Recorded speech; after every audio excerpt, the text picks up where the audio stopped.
और एक बस आ गई देमा वाली। अब वही तिहा मजमा थी ठाड़ और टी पू करे, वो कहा हटावे हटबे नहीं करे।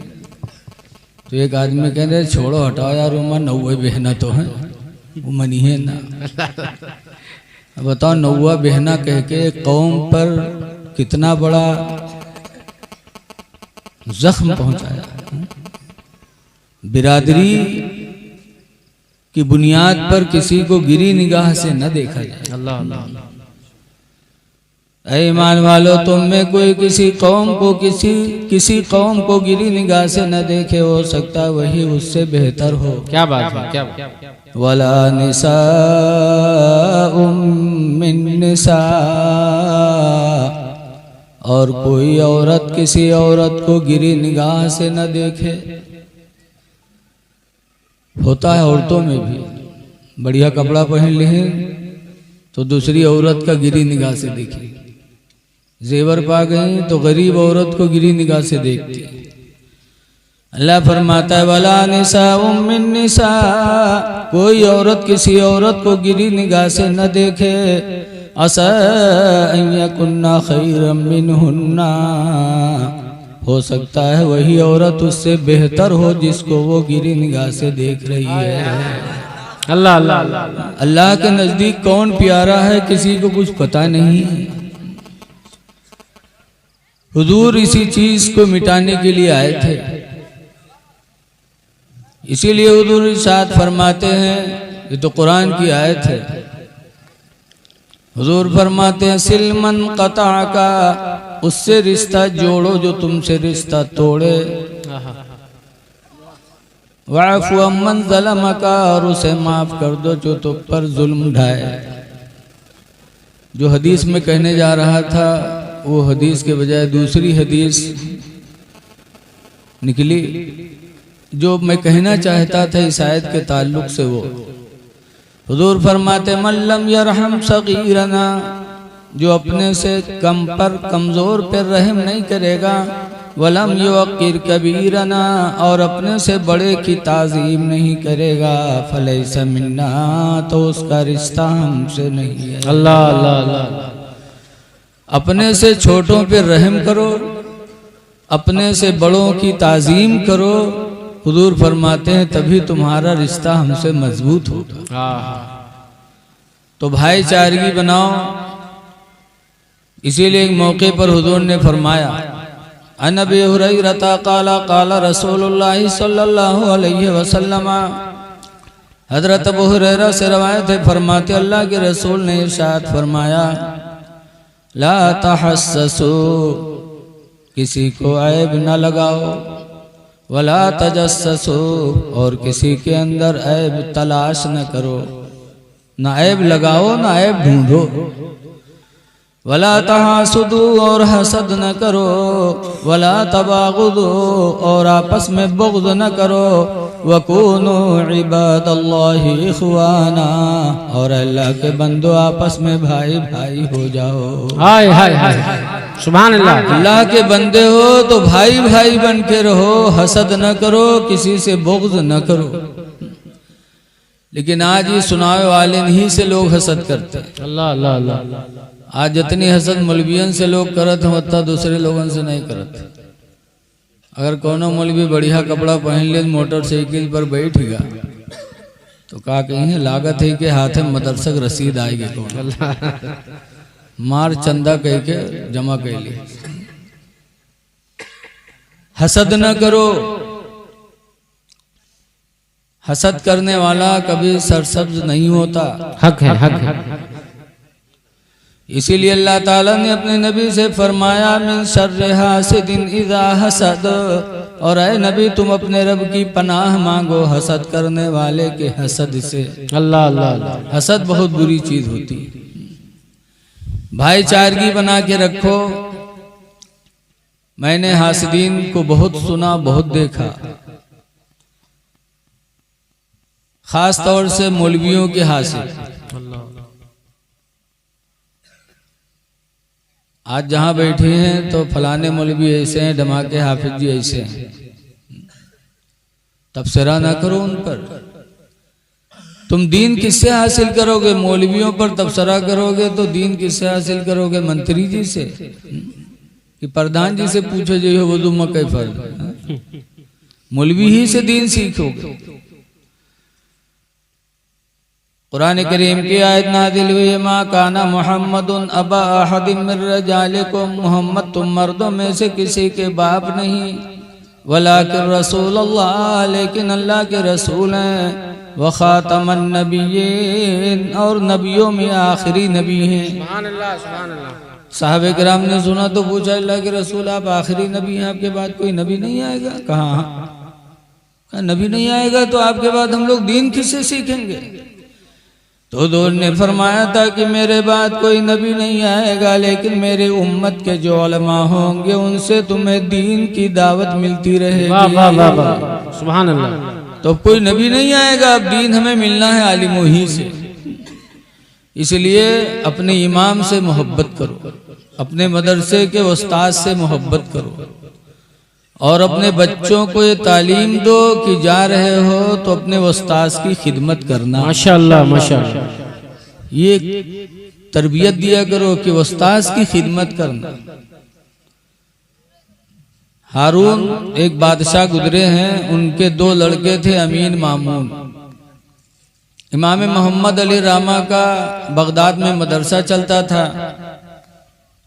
तो इमाम मोहम्मद को बुलाया हारून बादशाह ने, कहा मेरे दोनों बच्चे हैं, इनको आके ट्यूशन पढ़ा दिया करो। हम लोग तो खुश हो जाए, बादशाह के यहाँ ट्यूशन मिल गया, माला माल हो जाए। उन्होंने कहा ना, मदरसा भेज दो, मेरे पास टाइम नहीं है। तो अमीन मामून को इमाम मोहम्मद के मदरसे में भेजा बादशाह वक्त ने।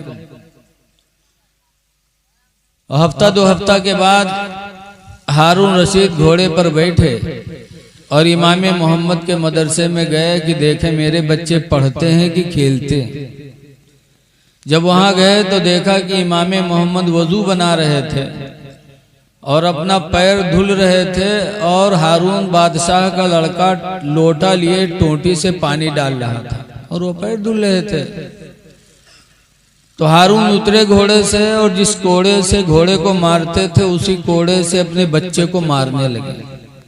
इमाम मोहम्मद समझे कि शायद पानी डाल रहा है इसलिए मार रहे हैं, तो कहा हारून मार रहे हो कि मैं उस्ताद हूं क्या? मेरा हक नहीं कि आपका बच्चा खिदमत करे, आप मार रहे हो? तो हारून बादशाह ने कहा था, हुजूर इसलिए नहीं मारता हूं कि आपके पैर पे पानी डालता है, मैं इसलिए मारता हूं कि एक हाथ से पानी डालता, एक हाथ अपने कमर पे रखे है। इसको चाहिए था कि एक हाथ से पानी डालता, दूसरे हाथ से आपके पैरों को धुलता, तब इसको इल्मे दीन की दौलत मिलती। अल्लाह अल्लाह अल्लाह। आप धुल रहे हो, इसको चाहिए था कि एक हाथ से पानी डालता, दूसरे हाथ से पैर को धुलता। तो हमारे बुजुर्गों ने अपने बच्चों को यही तालीम दी है। इसलिए मदरसा बच्चों को भेजो तो ये पहला सबक सिखाओ कि अपने उस्ताद की खिदमत करना। हुजूर मुफ्ती रजब अली अलैहि रहमत व रिजवान नानपारा, हम लोग पढ़ते थे उस जमाने में, तो हजरत फरमाया करते थे कि मैं पढ़ा कम हूँ, अपने साथियों की खिदमत मैंने की। तो अल्लाह ताला ने उस खिदमत का सिला मुफ्ती नानपारा को ऐसा दिया कि अल्हम्दुलिल्लाह पूरे मुल्क में चमके और आज भी चमक रहे हैं। बेशक बेशक। और अल्लाह ने विलायत भी उसी के सदके में उन्हें अता फरमाई। सुभान अल्लाह, सुभान अल्लाह। तो हसद न करो मौलवियों से, लेकिन कुछ लोग हासिद होते हैं। एक बादशाह था, उसकी दरबार में बहुत से लोग रहते थे, डॉक्टर, इंजीनियर, आलिम, मर्द, औरत, हिजड़ा, सब रहते थे।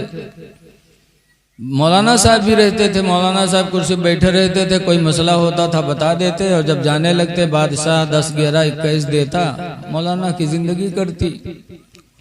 तो बादशाह के दरबार में सब लोग थे, उन्हीं में एक हिजड़ा भी था। हिजड़वा देखिस तो जले लाके था, हम लोग मेहनत करे थे दिन भर, तब 2 रुपया पाई थे। ये मुलवी बैठ बैठ के इक्कीस लेके जाता। तो एक दिन आवा कहे, बादशाह सलामत, इसको क्यों बिठा के दे रहे हो? कहने रही आलिम है। आलिम का ये आलिम नहीं है, सिर्फ कुर्ता पैजामा पहने, टोपी रखा रख के, दाढ़ी रखा है, आलिम नहीं है। बादशाह पूछे तुमका कैसे मालूम हुआ? हिजड़वा कहे हमका इजाजत दो, अब हम इनसे कुछ पूछे तो कुछ बताए न पे मौलाना है ये नहीं, कहीं पूछो। मौलाना साहब सोचिन कहाँ के गुस्ताख आएगा, कहा पूछ। तो हिजड़े ने कहा ये बताइए कि दुनिया का बीचों बीच हिस्सा कहाँ है? अब बताओ, नमाज रोजा हम लोग जाने की बीचों बीच हिस्सा जाने। आए नया पुरवा तकरीर करे और सवेरे जाए खन्ना पुरवा वाले पूछे नवा गांव के रहा तो हुआ के बीचों बीच हिस्सा कहाँ है? तो हम बताए पे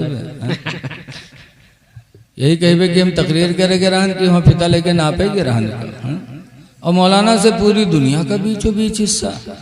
अब मौलाना घबराने, कहीं और कोनो सवाल है सोची निका नहीं बता पाए तो दूसर का बता दे, कहीं और कोई सवाल है, कहने एक सवाल और है, कहीं का कहीं नहीं बताओ कि आसमान पे तारे कितने। अब यहो कहूँ किताब में नहीं लिखा है, उसका तो भगावे ग्राह है मौलाना का। मौलाना और परेशान, कहीं ना और कुछ है, कहीं ना एक सवाल और है, कहीं का कहीं नहीं बता कि दुनिया में मर्द कितने हैं औरतें कितनी। अब मौलाना लोग जनगणना थोड़ो करते हैं, और एक गांव पूछो एक जिला पूछो तो हो सके देखो सुन के बताई दे पूरी दुनिया की। मौलाना कहीं ना और कुछ है, कहीं भाई 3 सवाल के जवाब बताए दो। मौलाना साहब ने बादशाह से कहा बादशाह सलामत, एक दिन का टाइम दे दीजिए, परसों इन सवालों का जवाब मैं बता दूंगा। हिजड़वा कहा था देखो अगर ही मौलवी मौलाना हो तो कुछ बताओ कि ना बताओ, सिर्फ बना है मौलाना नहीं है। बादशाह को भी समझ में आ गया कि अरे कोई सवाल का जवाब नहीं दे पाए। तो कहा जब तुम मौलाना नहीं थे तो बैठ बैठ के नजराना क्यों लेके जाते थे? ठीक है जाओ, अगर परसों इन सवालों का जवाब नहीं दिया तो तुमको फांसी पे लटकाएंगे। और उस जमाने के बादशाह जो कहते थे वो करते थे। अब मौलाना गए घरे, कोनो किताब में लिखा हो तो देखें, गए बिस्तर पड़े, यार वार करवट बदले कि कल के बाद तो फांसी हुई भी करी, जान पहिए ना कहूँ लिखे नहीं। परेशान थे बेचारे कि इतने में मौलाना का धोबी जो कपड़ा धुला करता था, धोबी कपड़ा लेके आया, दरवाजा खटखटाया, मौलाना निकले तो चेहरा उतरा। पूछिन क्या बात हजरत? कहीं कोई बात नहीं। कहने कुछ तो बताइए, आज परेशान आप हैं। यार बादशाह के दरबार में एक हिजड़ा, उसने कुछ सवाल किया, उसी सवाल के जवाब में मैं उलझा हुआ हूँ। क्या पूछा है? क्या जाओ और अपन काम करो, हमका तंग न करो। कहीं बताइए तो कहा 3 सवाल किया है। कहा क्या? कहा पहला सवाल ये कि दुनिया का बीचों बीच हिस्सा कहाँ है? इको हो तो बंद कर दो भैया। दूसरा सवाल आसमान पर तारे कितने? तीसरा सवाल दुनिया में मर्द कितने औरतें कितनी? तो कहा है कि मैंने कहा मैं परसों बताऊंगा। बादशाह ने कहा नहीं बताओगे तो फांसी पे लटकाएंगे। कहीं जाओ आराम से सो, आप ऐसे सवालों में आप उलझे भी हैं। आप सोइए और परसों जब जाइएगा आपसे पूछा जाएगा तो आप कहिएगा ये छोटे छोटे मसले हैं, इन मसलों का जवाब तो मेरा धोबी बता देगा और मैं आके बता दूंगा। तो मौलाना कहे नारे जिंदगी भर हम पढ़े पढ़ाए न, हमका नहीं पता है, और तू जिंदगी भर कपड़ा धोए तुका कैसे मालूम है? कहीं मालूम है, कहीं का बताए, कहीं हुए बताइए, कहीं सही बताया। और ऐसे तो परसों तक हम सोचब साँचब जान पे तो जेबे नहीं, भाग के जान बचेबे। अब ऐसे तुमरे कहे पर हुआ चले जो फोकट के काम तमाम हो जाए हमारे। तो कहे नहीं सुकून रखिए, मैं आऊँगा और इन सवालों का जवाब बताऊँगा। तीसरा दिन आए, मौलाना पहुँचे, जैसे बादशाह के दरबार में पहुँचे वैसे हिजड़वा दन से आएगा सामने। कहते हाँ मौलाना बताओ। मौलाना कहे बैठ उधर, ये छोटे छोटे मसले मेरे शान के खिलाफ, इन मसलों का जवाब तो मेरा धोबी बताएगा। धोबी बताएगा? कहाँ धोबी कभी आने वाला। अब धोबी का इंतजार होने लगा। इतने में धोबी गधा पर बैठा सोंटा लिए पहुंच गया। अंदर घुसने की इजाजत मांगी तो उसे इजाजत मिली, लेकिन वो गधा समेत अंदर घुसेला। तो लोगों ने रोका, बादशाह के दरबार में गधा कहाँ लिए जा रहे हो? कहा गधा लेके जाऊंगा। कहने ने गधा नहीं ले जा सकते। कहने ने गधा लेके जाऊंगा, गधे के सवाल का जवाब ये गधा ही बताएगा, कोई दूसरा नहीं बता सकता। शर्त लगा दी। खैर इजाजत मिली, गधा लेके अंदर पहुंचा, गधा से उतरा, हाथ में सोंटा। कहा कहाँ है हिजड़ा? आया सामने। कहा क्या है तेरा सवाल? कहा मेरा पहला सवाल यह है कि दुनिया का बीचों बीच हिस्सा कहाँ है? तो सोंटा लिहर रहा है हिजड़ा, धोबी सोंटा लिया रहा है, बस सोंटा से वो कमरा नापेला जिसमें बादशाह की कुर्सी पड़ी थी। दाएं नापा, बाएं नापा, आगे नापा, पीछे नापा। उसके बाद फिर कुर्सी के पास सोंटा लाके गाड़ दिया। कहा यही दुनिया का बीचों बीच हिस्सा है जहां बादशाह की कुर्सी पड़ी। और न मानो तो नाप के देख लो। कहीं नहीं यही है। जनता ने रहना लाया, कहते नहीं यही है। कहीं नहीं, न नापो तो इधर, न मानो तो इधर की दुनिया नाप लो, इधर के नाप लो, इधर के नाप लो, अब तुमका पता चल जाए। तो हिजड़वा कहाँ नाप सकत रहा है? धौरहरा तहसील का नाप है कह दे तो हालत खराब जी है? और पूरी दुनिया कहना नहीं यही है, यही है। इधर धोबी कहे अगर कोनो शक सुबह है तो नाप लो, कहने नहीं ठीक है। का दूसरा सवाल क्या है? का दूसरा सवाल ये है कि आसमान पर तारे कितने हैं? तो धोबीवा गधा के अपने पूंछ पकड़ीस और पकड़े के बाद कहा थे हिजड़ा सुन, गधे की पूंछ को छोड़कर इसके बदन में जितने बाल हैं उतने ही आसमान में तारे हैं। और न मान तो गिन के देख ले। तो वो गधा के बाल कहाँ गिन सकत रहा है? भैंसक बाल तो गिन न पाई आदमी, गधा के बाल। कहा था नहीं सही है। कहा नहीं अगर शख्स हुआ तो गिन के देख ले। कहा नहीं ठीक बताते हो, जानत तो रहे नहीं कुछ मौलाना का भगावे के लिए सब कहीं से रहे। तीसरा सवाल क्या है? का तीसरा सवाल यह है कि दुनिया में मर्द कितने, औरतें कितनी हैं? बस धोबी ने आंख बंद किया, हाथ में सोंटा था ही और गिनती गिनना शुरू किया। 1 2 3 4 5 6 7 8 9 10 11 12 13 14 15 16 17। फिर गिनती छोड़ दिया, फिर शुरू से गिनने लगा। 1 2 3 4 5 6 7 8 9 10 11 12 13 14 15 16 17 तक फिर छोड़ दिए, फिर गिनने लगा। तीसरी मरतबा भी गिनती 17 तक लेके गवा। बहू के बाद आंखें खोली सो हिजड़वा पकड़ी सो वही सोंटा से पीटक शुरू की। हिजड़ा ने आवाज दिया बादशाह सलामत बचाइए बचाइए। बादशाह ने डांटा, कहा रे भाई हिजड़ों को क्यों मारे? धोबी ने कहा चुप रहिए, पहले इसको मार डालूंगा फिर बताऊंगा कितने मर्द हैं कितनी औरतें। कहा अरे क्यों भाई ऐसा क्यों? तो हिजड़े ने कहा मैं मर्दों के लिए अलग लगाता हूँ, औरतों के लिए अलग लगाता हूँ। जब मर्दों की गिनती करता हूँ तो उसमें घुस जाता है, औरतों की गिनती करता हूँ तो उसमें घुस जाता है, पता नहीं चल पाता। इसलिए इसको पहले ख़त्म कर लूँ फिर बताऊंगा कितने मर्द हैं कितने औरतें। तब हिजड़ा हाथ जोड़े इसके हुजूर बचा लीजिए, मौलवी की जलन में मैंने कहा था। तो मारा भी गया, रुसवा भी हुआ। हसद किसी से न करो, हसद बहुत बुरी चीज है। भाईचारगी बना के रखो। देखिए कोई किसी का मजाक न उड़ाए। अल्लाह के रसूल सल्लल्लाहु अलैहि वसल्लम की जिंदगी हमारे तुम्हारे लिए नमूने अमल है। हुजूर सल्लल्लाहु अलैहि वसल्लम औरतों के लिए सबके लिए रहमत बन के आए मेरे पैगंबर, लेकिन औरतों के लिए खुसूसियत के साथ सबके लिए हुजूर की रहमत आम है। लेकिन जिस जमाने में मेरे नबी आए उस जमाने में औरतों का कोई डर नहीं था, औरतों की कोई इज्जत नहीं थी। लड़कियां जिंदा दफन की जाती थीं, औरतों की कोई इज्जत नहीं थी। तो अल्लाह के रसूल सल्लल्लाहु अलैहि वसल्लम ने इरशाद फरमाया, अन अबी हुरैरा क़ाला क़ाला रसूलुल्लाह सल्लल्लाहु अलैहि वसल्लम। हजरत अबू हुरैरा से रवायत है, फरमाते अल्लाह के रसूल ने इरशाद फरमाया, अस्तौसू बिन निसाई खैरा। ऐ मेरे उम्मतियों में तुमसे वसीयत करता हूँ औरतों के साथ भलाई करने का। सुभान अल्लाह, कि औरतों के साथ भलाई करो। क्यों? फ़इन्नहुन्ना खुलिक़ना मिन दिल्इन। इसलिए कि औरतें पसली की टेढ़ी हड्डी से पैदा की गई हैं। अल्लाह अल्लाह। टेढ़ी हड्डी से औरतें बनी हैं। और टेढ़ी हड्डी को सीधी करोगे तो हड्डी सीधी होगी, खुर से टूट तो जाएगी लेकिन सीधी नहीं होगी। ऐसे इन औरतों को सीधी करोगे तो सीधी न हुई है टेढ़ी तो टेढ़ी रही है। तलाक ले ले हैं लेकिन सीधी नहीं होंगी, ये टेढ़ी हड्डी से बनी है।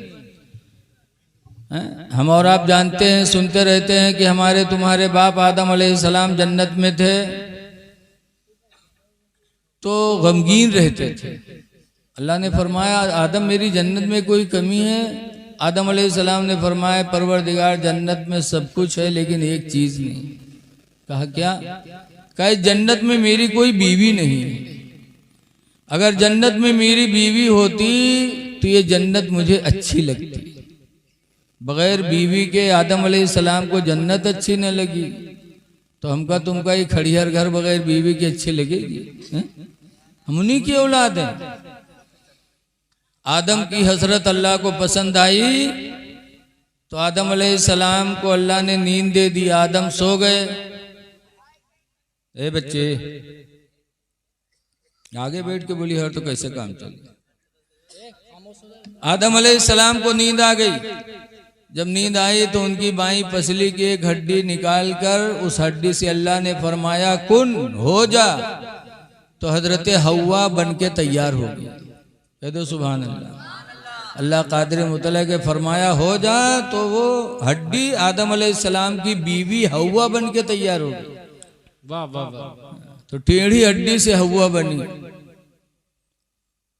फिर आदम अलैहिस्सलाम हव्वा की तरफ बढ़े तो अल्लाह ताला ने फरमाया आदम अभी हव्वा का महर अदा करो। बगैर महर के करीब नहीं जा सकते। कहा अल्लाह क्या अदा करूं, महर क्या दूं हव्वा को?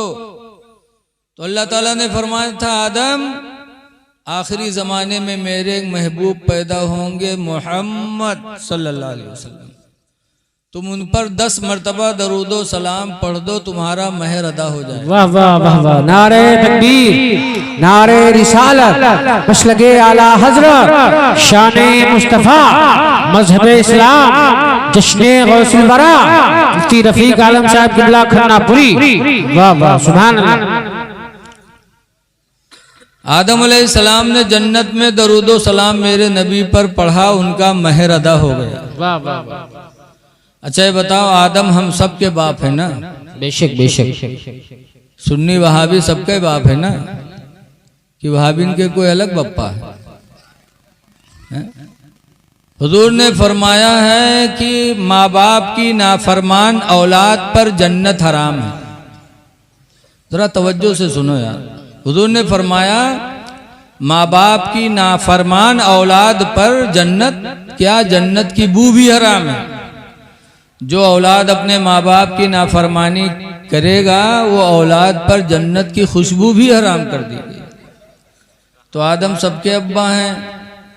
अब जो सलाम पढ़ते हैं वो आदम के फरमा बरदार औलाद हैं, जो नहीं पढ़ते वो आदम की नाफरमान औलाद है। इनको सोचना चाहिए कि बाप जन्नत में दरूदो सलाम पढ़े और हम उनकी औलाद हो के दुनिया में नबी पे दरूदो सलाम न पढ़े। क्या बात है, क्या बात है। लेकिन न पढ़ने वालों से झगड़ा मत करना, जो न पढ़े सलाम उनसे झगड़ा मत करना, बल्कि ये सोच लेना कि अल्लाह ने कहा किससे है सलाम पढ़ने के लिए। अल्लाह ने ईमान वालों से कहा है या अय्युहल्लज़ीना आमनू सल्लु अलैहि वसल्लिमू तस्लीमा, ईमान वालो तुम नबी पर दरूद पढ़ो, वसल्लिमू तस्लीमा, और खूब खूब सलाम भेजो। वाह वाह वाह। तो ईमान वालों से कहा गया है। ईमान वाले पढ़ते हैं, बेईमान नहीं पढ़ते, तो हमें उनसे कोई मतलब नहीं है, हमें झगड़ा नहीं करना। आदम अलैहिस्सलाम ने सलाम पढ़ा, महर अदा हुई। अब अगर कोई सोचे कि हमू 21,000 50,000 बंधाई ली और जब मेहरुआ घर में आवे तो खड़े होकर या नबी सलाम अलैकुम पढ़ दी महर अदा। अब महर अदा नहीं होगा सलाम पढ़ने से, वो खुसूसियत थी आदम अलैहिस्सलाम की, उन्हीं के लिए खास था। हव्वा हलाल हो गई। फिर जन्नत से जमीन पे तशरीफ लाए। बच्चे पैदा होते थे तो आदम अलैहिस्सलाम अपने बच्चे को ले जाते थे, इसलिए कि जमीन इंसानों से खाली थी, सिर्फ जिन्नात थे, इसमें कोई इंसान नहीं था। तो अपने बच्चे को ले जाते थे दूर बसाने के लिए कि ये हिस्सा तुमको दिया जा रहा है। एक लड़का पैदा हुआ हिंद, तो हिंद को लाए, हिंदुस्तान में टिकाया और ये खित्ता अपने बेटे हिंद को दे दिया। कहा बेटा ये तेरी है, और हिंद यहाँ आबाद हुए तो उन्हीं के नाम से हिंदुस्तान बन गया। ऐसे ही लड़का सीन पैदा हुआ तो सीन को ले जा करके कहाँ बसाया, जहाँ आज चीन मुल्क आबाद है। तो ऐसे बच्चे पैदा होते ले जाते दूर बसाने के लिए। एक दफा एक बच्चे को लेके गए और काफी दिन लग गया आने में। जब काफी दिन के बाद आए तो हजरत हव्वा ने खाना तो दे दिया। खाना खा के आदम अलैहिस्सलाम सो गए। जब आदम अलैहिस्सलाम सोए तो हव्वा आई और आदम अलैहिस्सलाम का कुर्ता खसकाया और आदम अलैहिस्सलाम की पसलियां गिनने लगी।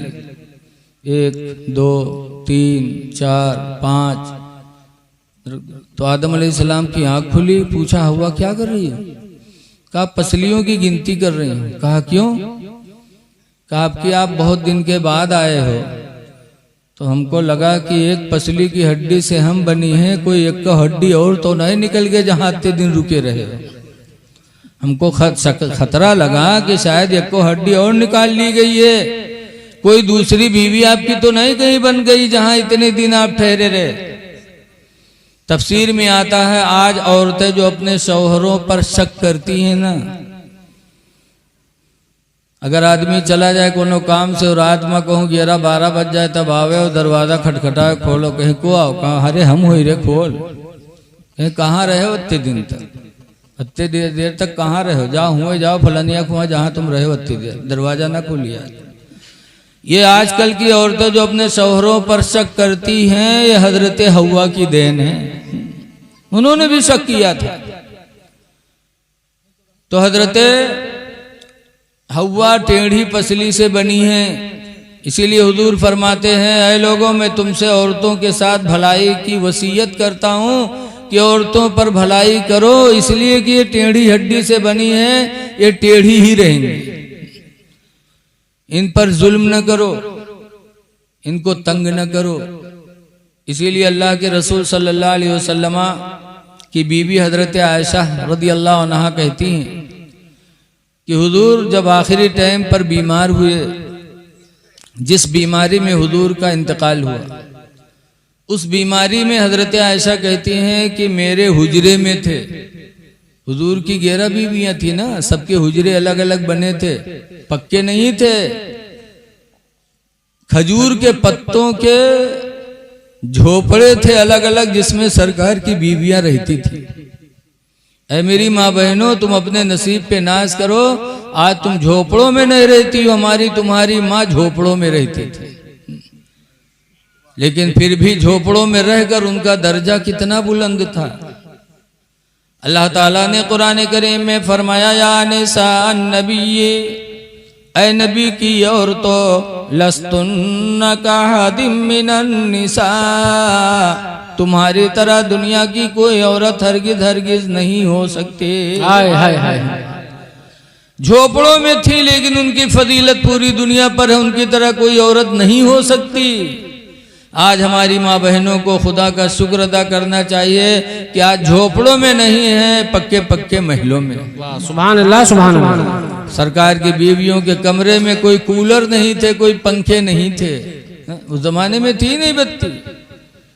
आवाज कितने आसाइश में है।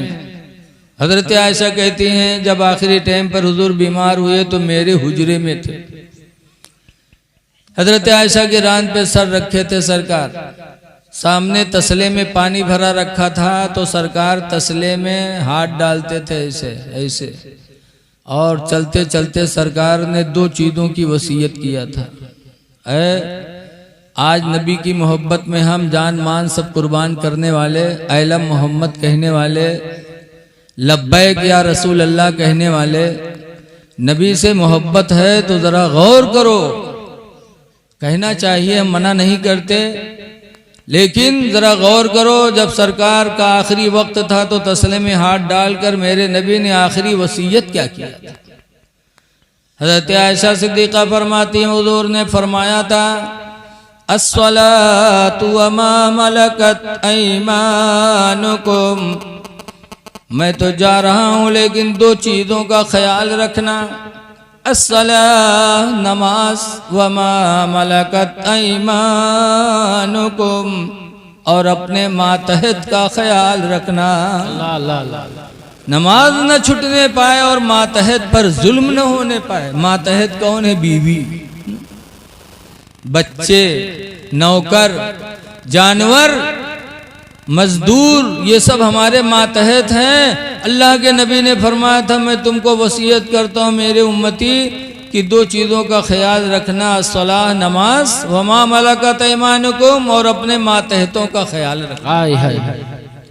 मातहत पर जुल्म न होने पाए। मातहत में ख़ास तौर से बीवी भी आती है। बीवी पर जुल्म न हो, क्योंकि अल्लाह ताला ने इनको टेढ़ी हड्डी से बनाया है, नाक़िसुल अक्ल भी हैं। अल्लाह ताला ने इनको कम अक्ल बनाया। इसीलिए हुज़ूर सल्लल्लाहु अलैहि वसल्लम ने एक मर्तबा औरतों के मजमे में तकरीर किया तो फरमाया था, या माशरन निसा, ऐ औरतों की जमात, तसद्दक़ना, तुम सब सदका किया करो। इन्नी रअयतुकुन्ना अक्सर अहलिम मिनन नार, इसलिए कि मैंने तुमको जहन्नम में ज्यादा पाया है। अल्लाह अल्लाह अल्लाह। जहन्नम में तुम ज्यादा हो, इसलिए सदका करो ताकि जहन्नम से बरी हो जाओ। सदका बहुत बड़ी इबादत है। सदका से गुनाह माफ होते हैं, बीमारियां भी जाती हैं। इसीलिए हजरत इमाम हुसैन की बहन ज़ैनब ने करबला में इमाम हुसैन से कहा था, भाईजान मुझे इजाज़त दे दो, मैं सदका करना चाहती हूँ।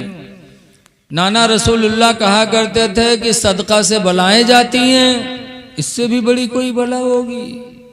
कि आज कई दिन हुआ पानी बंद है, इस चटियल मैदान पे हम कैदी की तरह कैद हैं, इससे बड़ी मुसीबत कौन होगी।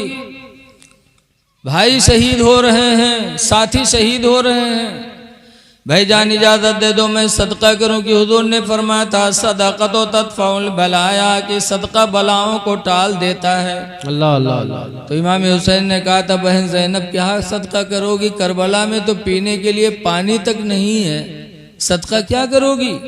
तो कहा था, आज करबला में दौलत नहीं है कि अल्लाह के नाम पर सदका कर दूं, लेकिन मेरे दो लड़के हैं औन और मोहम्मद, मैं दोनों बच्चों को खुदा के नाम पर सदका करना चाहती हूँ।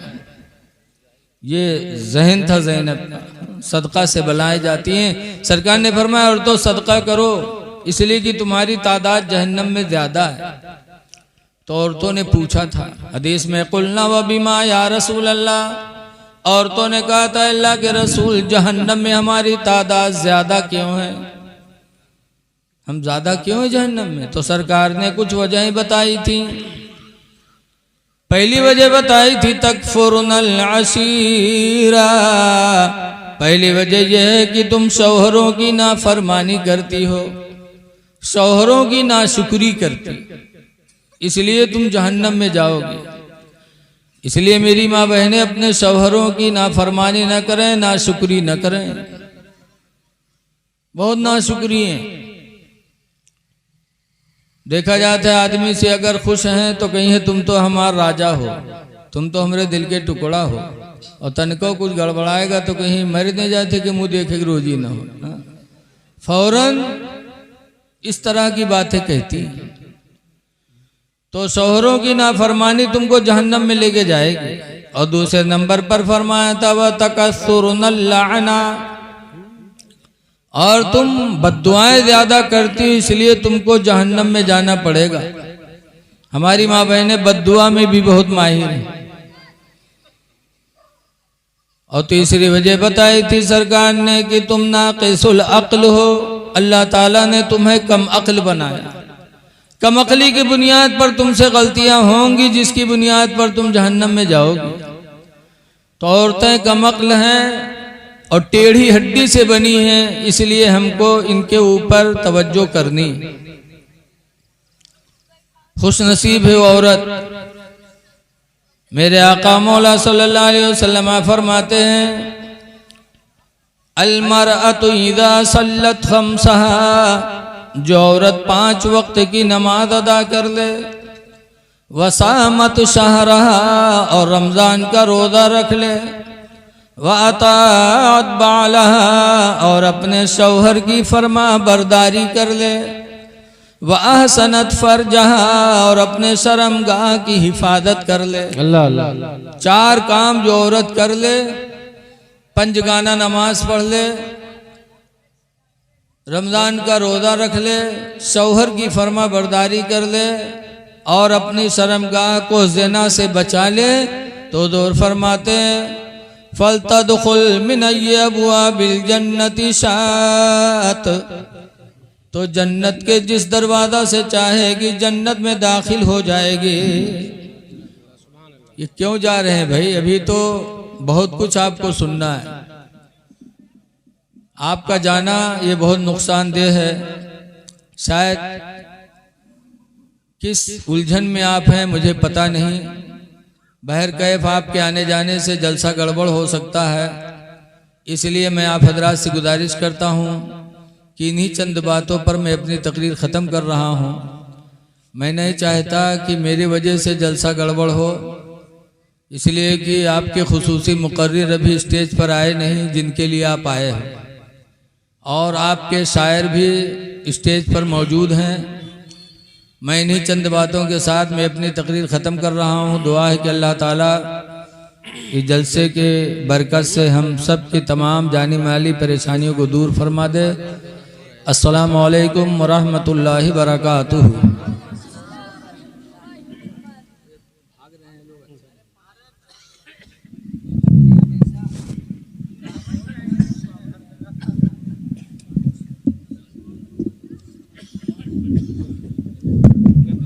सुभान अल्लाह माशाअल्लाह। हज़रात देखिए मेरे पाक पे अल्हम्दुलिल्लाह दो शर। बैठिए आप लोग, बैठिए। तमाशा क्या बना रखा है आप लोगों ने? आप नहीं समझ रहे जलसे कितने मुश्किल से सजाए जाते हैं। आप नहीं जानते लाइव कैमरा चल रहा है, कई इंडिया के अल्हम्दुलिल्लाह बड़े बड़े चैनल चल रहे हैं, लाइव टेलीकास्ट भी हो रहा है शायद तकरीबन।